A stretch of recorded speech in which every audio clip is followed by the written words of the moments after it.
And I know many young people reach out to us in one way or the other. They want to transition from one job to another, from one function to another. How were you able to put this thing? What was the story? Because it was, for me, a successful transition where you are growing. Okay, I know a lot of people will say, oh, is this by design or by, you know, the other one? I forget the word. By chance or But what? by chance. I would say kind of both. Both in the sense that at any stage of my life, at the time I was not working with people that I officially call my mentors, but they were my mentors. Okay, I will go back. My career in Deloitte, I never started as a professional staff. It's good to mention that. I started as an intern, but intern as an office assistant. And what I was doing, in fact, when I started, was most of the times delivering mails. Okay. And due to my performance and whatnot, completing my card, during my internship, I was doing some bank reconciliation for late Omar Ba. May his soul rest in peace. Right. And I think I fell in love with the system. And whilst I was doing my internship at the time, auditors will occasionally bring their reports after completing, and because I will be the one to bind the reports. So most of them will tell me, can you cast for me the numbers? So being a card student, I will be looking at the numbers. Sometimes I'll say, oh, these numbers, they didn't balance, because they were moving from the AS2 audit system to Worth. Or from Excel to Word, let me put it that way. So those rounding differences, but some of them, you would even realize that the numbers were not adding up. It was beyond just the $1 differences that you have on the rounding. So, and I think that drew to some extent Mr. Jata. And most of the time when he will do tax, the way he arranges it, I'll say, oh, okay, I think it can be arranged better, or it can be done this way. And I will bind it proper. So what I'm trying to say there is, it doesn't necessarily matter where you start from. What it matters is where you want to be. And I think that has been helping me. So during my Deloitte career, a lot of people didn't know, but I touched both consulting. I did consulting work and I did audit works, because as tax, you go to the field. So sometimes when I finish early, I'll tell them, oh, can I have sections? I audited GT Bank Fixed Assets.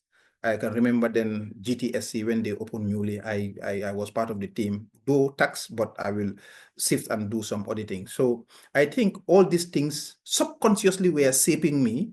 I didn't know, but I was just so inquisitive to know, oh, if these people are doing this, I should be able to do it. So, the late Cherno used to, whenever I see him sitting, eating lunch, I'll try to make sure I delay my lunch to sit with him and start asking questions, audit questions, and so forth. So I think that drew me into, loving numbers, loving accounting. Then sometime in 2015, being inquisitive after 4 years, 5 years in Deloitte, I need a new challenge. And Ecobank came calling. Funnily, I never applied like how people do. Oh, I want to change, let me apply. A friend called me and said, oh, there is opening at Ecobank. Can you apply? Internal audit. Guess what? It was internal audit, not finance. And I can remember meeting with SUA just to, confirm. Now reflecting back, I'm saying, oh, I was doing proper due diligence, even to the employees that my potential employers. But those days, I didn't know exactly what I was. To be honest, if you ask me those days, I didn't know what I was doing, but maybe it was through guidance. One of the things that he told me at the time was, I still wouldn't forget, is, Salifu, don't be scared. You will never lose a job. The worst case scenario, we go back to be teachers. Maybe he has forgotten that. I think it was at LP at the time. LP around opposite American Embassy. So those things, you don't forget it as a young professional. So I went to Ecobank, started with audit after 1 year. Now you can see my audit experience at Deloitte, how important it is now coming to Ecobank. Within 1 month, it was a good experience. Single-handedly audited branches, then newly moved branch of Westfield. My first time to travel to the upcountry around Farafenni. I think that was my first time going to Farafenni through Ecobank. And funnily, my movement from audit to finance was on my way to Farafenni. My boss, Alpha Jalo, told me that, oh, there is an opening at the, Ecobank Finance. And I think, Musa told me that possibly he would want you, if you are interested, you can work there. I'm like, oh, okay, if you are interested, I've never worked in finance, but I don't think it's bad, because then Mas was traveling, so. Masters. Yeah, for his masters, and me being me, I said, you know what, let me go. If people are doing it, I can do it. I've never worked in finance, but I will do it. And I went there with a fantastic team. I can remember, but those days you would say within the banking sector, I won't say we were the best, but we were among the best, because you have the likes of Musa there working, fantastic boss, Jajusi, fantastic colleague. Ibrahim Anjay came in later, fantastic guy, the group office helping, a collaboration. Yourself, I think that's in fact where we met first time, physically. I can remember it today. But before that, when I reflect back, I wrote to you on LinkedIn, when I was in Deloitte. So I think moving now, then I later moved to Access Bank, because at some point I wouldn't call myself hungry, but I started knowing what I wanted, because I knew after spending some years in Ecobank, I've already gathered a little bit of experience on the basic principles of finance and, the middle management staff and lower. So I needed experience maybe to the top. The opportunity came at Access. I said, why not? Let me go and take it. I went for an interview again through recommendation, and I took up the job, despite it was a short period. But again, it was a very good experience for me to learn, because having to deal with different people, having to be your own boss, controlling people, but more so dealing with a board, which is a different experience as well. Dealing with your CEO, having to manage your CEO, and I think my Access experience defined me as a leader today, if I could call it that way, because there were a lot of issues that I had to handle at a very young age. I think in my 25 or 24 at the time. So you can imagine, 27, yeah, 26, 27 at the time, being an acting CFO of such a bank, which was, yes, pretty much, trying to get a very strong holding, dealing with all divisional heads, if I can put it, with the CEO, the demands of the central bank, So it really shaped me. It was tough, but it really shaped me as an individual. Then I left Access for a little while. Then I joined, consulting with Mr. Jata a little bit before I joined the airline. Again, the airline gave me an exposure of a different, industry, different people, how they think in business. And if you're doing good, good follows you. So I can remember Alijo, whilst I was in Access, he said, Salifu, and we worked on some projects in Accord. Then he said, Salifu, we'll work together one day. I don't know whether that they lose, as they call it at the time, but he knew what he wanted. Luckily, he went into GNPC. I must say this today, because this is where my journey and story with him started. Immediately, he received his appointment, came to my office and said, you have to apply for this job. I applied, I went there because he saw that he wanted to build a team. There was already an existing team, but he wanted to reinforce a team. And I went to the public sector. If you had asked me public sector, I would say no the previous years. But again, as they say, sometimes when you listen to the elders to guide you, because there were a lot of things that he told me about the public sector that I didn't know, because being an accountant general before and all that, with his experience, I know he will not, tell me, put your hands where it is going to burn. I know that. And, I consulted few people, I think even including yourself at the time. We spoke, and I think Sua, we spoke, and my other friends, the Suleimans, the Chernos, and so forth. I spoke to them, and some said, oh, okay, because you're coming from a head of finance role, now you're going to be a finance manager. Does it make sense? But I said to myself, you know what? I think I am not the leader that I should be. Not only I was young, but I didn't have the experience for public sector, and you needed that guidance. And I went in there, end up spending a couple of years there. But again, now looking back, I think I would say it's my best experience at GNPC for obvious reasons. My interpersonal skills stood up. My relationship with people stood up. My networking stood up. My ability to control a vast team stood up. My emotional intelligence stood up because of the number of people that I was dealing with and the number of stakeholders that you have to deal with different interests that you have to manage, having to balance that. And I think, you know, moving now to the Petroleum Commission, which is, you call it government, but now we don't call it central government because we believe we are still autonomous out, as they call it. We have maybe a very stretch with government a little bit, despite this 100% owned by government. But again, you know, when this opportunity came in, for me, it was an easy transition because the stakeholders are not much different with GNPC, and, you know, I learned from the private sector to how you manage it. And I think those things with friends at any point in time, having people that you consult, but again, sit and reflect on what they have to advise you to make your own informed decision. For me, those things really help me. So I would say the friends like yourself, Prima and Alius and others, their guidance was very helpful in that career transition. But again, I did not talk about my family on that part, because beyond, you know, the professional people that you're dealing with, there's a family back home too that really helps you to say, oh, don't do this, don't talk in this way. My wife, my dad, my mom, my brothers, you know, you don't tell them what you do at work, but sometimes you have this communication and they guide you on this. So what I'm saying is, in pivoting your career, it's always good to talk to people that you truly believe that they are not going to tell you or what you just want to hear, but what they believe is the right thing for you.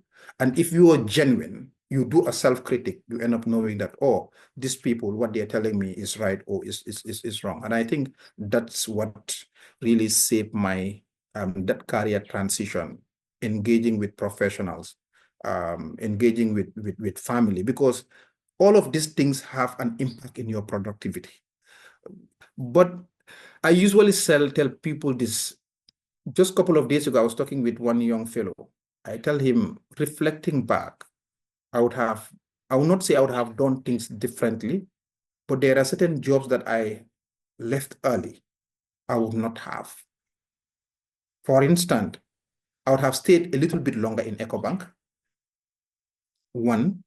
Two, I would have stayed a little bit longer in Access, because at some point it kind of affected me in some interviews that I did with some jobs.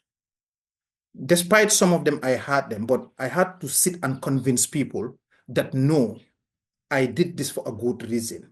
So what I'm trying to say is, some people, your CV alone, how you define your CV or your career path, could give a perception on people about you without, if you don't have the opportunity to tell them. So it's always good that before making certain decisions, to think long term, because at the time I was not thinking that, oh, these things will affect me in my career. But technically it does not affect me that much, but I can see it could be hindrances or it could be delay. And so people should look at how they move from one career to another, because it could be a little bit, you know, problematic along the way. So I just thought it wise to bring that, you know, point to make it bold. Yeah, I think that's important. You reflect on both sides, because everything, not everything goes smooth and perfect. But if I summarize it, the key point is you have to network, because those people, you are able to talk to them because you have built your own network of colleagues, or friends at your age group, and at the same time, people you may call mentor. So you are talking to people at, if I call them your level, and people who are more experienced than you to give you their perspective. And at the end of the day, you took the decision. It's your decision. You decide what to do. And of course, the last reflection point is important to understand whether there are some you could have stayed much longer. At the end of the day, it's about intentional career growth. That becomes critical when you are doing a transition. It has to be intentional. And this is why I always encourage young people.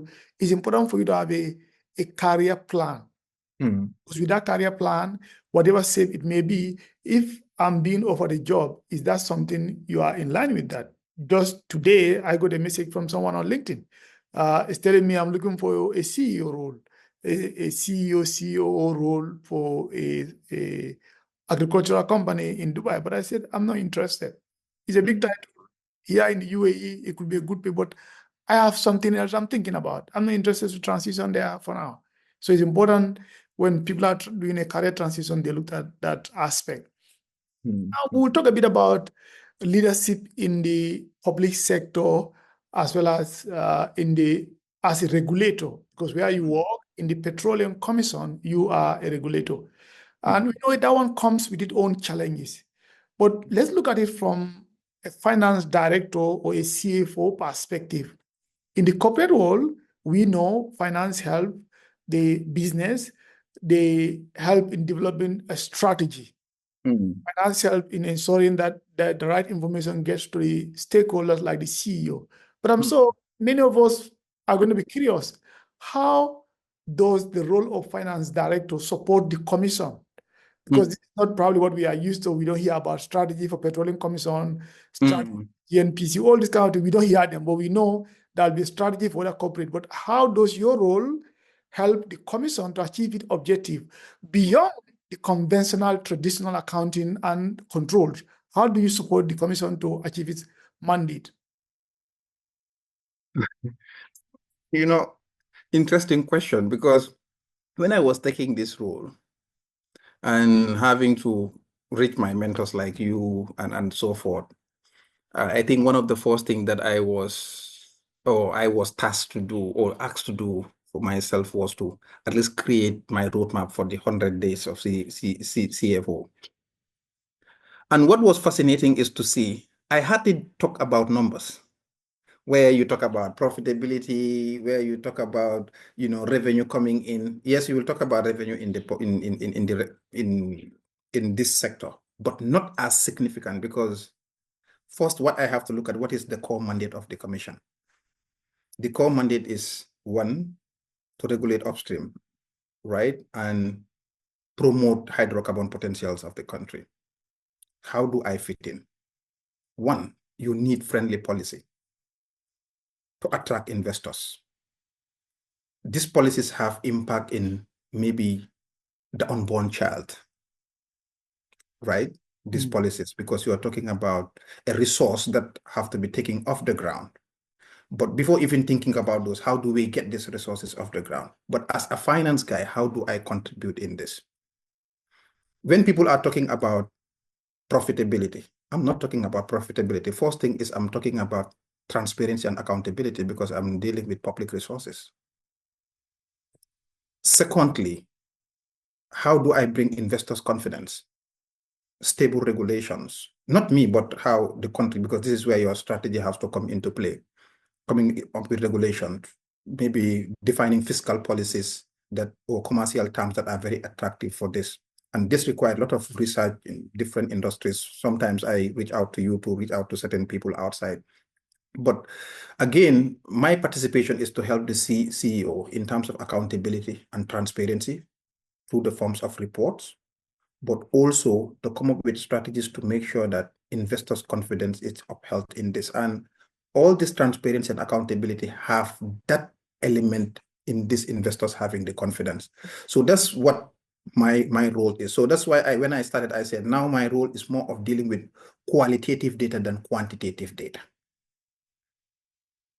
where you have to look at, of course, some financial models if you were to deal with certain fiscal policies on certain contracts.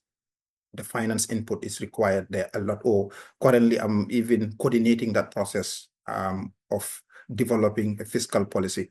And reflecting back, my tax experience is very important from Deloitte, and my finance experience at Ecobank, my finance experience at GNPC is all coming into play, because my even banking relationship, because now you even have to understand development loan, if they are to build it, what strategy are we have to use as a country to make sure that we have it? What form of guarantees can investors bring into play? The CEO relies on me to say, oh, parent guarantee or a bank guarantee. I have to say, oh, in this industry, should we go for bank guarantee? I can remember one of the conversations that we had was, oh, the conversation, let's go for bank guarantee. And I look at the structures of some of these IOCs and know that, why would I go for bank guarantee if there is parent guarantee? You look at BP, which is having, let's say, $1 billion, billions of billions. Why would I go for a bank guarantee? And it's easier for them to do that. So some of those basic, you might call it basic as a finance guy, but these are strategies that helps government or to interact with some of these IOCs, and building some of these fiscal policies through interacting. It helps a lot in terms of the profitability understanding, help you to navigate through this process. So those strategies help you to, sit back and help the direction of the institution, because you are dealing with IOCs that have been here for the past 150 years, employ the best lawyers, the best accountants, the best engineers. Again, what helps you is interaction with colleagues, learn from new experiences from different sectors that you have learned, but traditionally it's not profit making.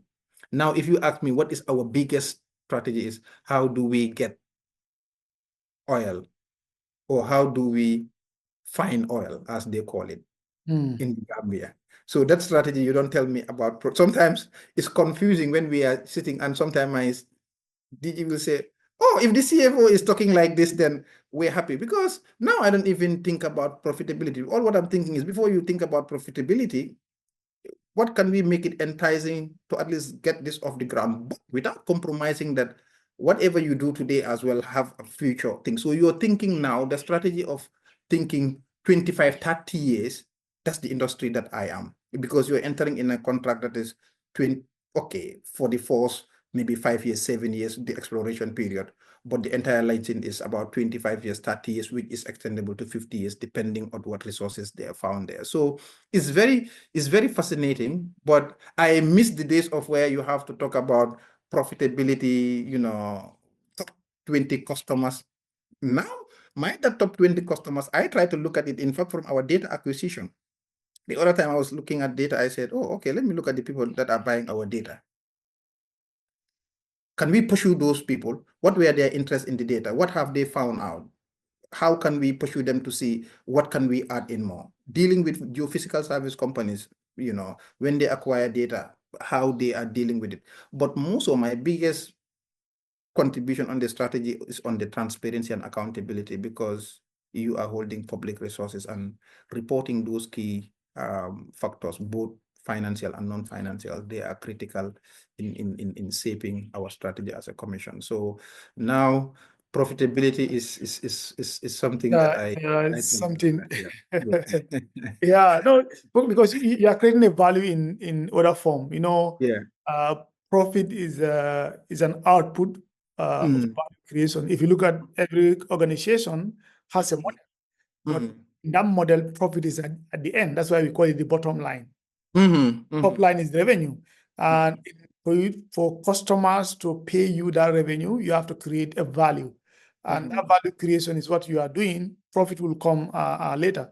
But as I listen to you discussing how you work with the other stakeholders within the commission, definitely is not a surprise why this year, April, you have been awarded probably maybe the youngest recipient of that award, probably from my guest, but at least we could say you are one of the youngest finance director in the country, if not the youngest. Let someone correct me, but I think from my own estimate, you are the youngest finance director in government today.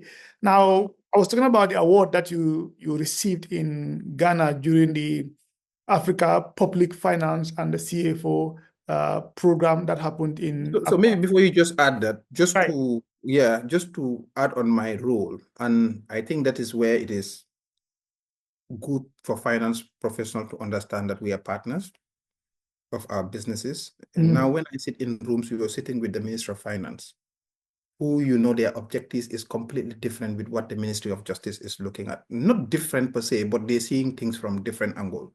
Where NEA is looking at, which is the environment, where you are looking at the Ministry of Petroleum is looking at something differently, where the GRA is looking at things differently. But you being in the center to ensure that all the stakeholders, you have to manage their expectation within this sector. For me, those are defining moments. They give you sleepless nights sometimes, and it's fascinating. And I think finance professionals should understand that it goes now beyond the numbers, but understand what drive the numbers and what drive those key objectives of your institution is very critical. And how do you manage each stakeholder's expectation? And in each expectation from each stakeholder, there is an input required from finance. And it's critical to understand those value chains. I just thought it wise to mention it. Sometimes I tell people that, oh, I think like a lawyer sometimes, or I think like an economist sometimes, or I think like a revenue authority sometimes. But it's because you are dealing with these people and you have to understand their mindset and filter that as finance to see how best to navigate through that process. So it's critical to understand those key stakeholders So I just thought it wise to say. No, they're very important points. I always tell my asset CFOs that finance have to be everything. That's my belief. Finance, we have to be everything. We don't have to be expert in everything, but we everything in the sense that we have to know something about everything. At the end of the day, up till now, the most common way of measuring performance still stays with finance. Of course, absolutely. We see ESG coming, but even ESG, they are trying to learn from finance. Finance, absolutely. So if finance, that's how we judge. Shareholders assess you. The biggest weight up to today is on the financial performance. When government is charging you tax, they don't charge you. They charge you based on what your financial performance. That's where they get more tax, is on financial performance. So you have to understand what goes in there by understanding various departments, various sectors. And this is where reading comes in. You have to read things about human psychology, maybe HR. You have to read things about sales, things about operations in your own case, oil and gas sector. So it's important. Now we're talking about your award that was given to you in April in Accra. I wanted to know what does this award means to you, but more importantly for me, the people who gave you this award, they recognize your contribution. Now, it's one thing to know what this award means to you in your career, but how important it is to recognize other people's contribution in a community, because this is a recognition of your own contribution. But as a leader, how important it is to recognize other people's contribution in addition to what this awards meant for you as far as your career growth is concerned.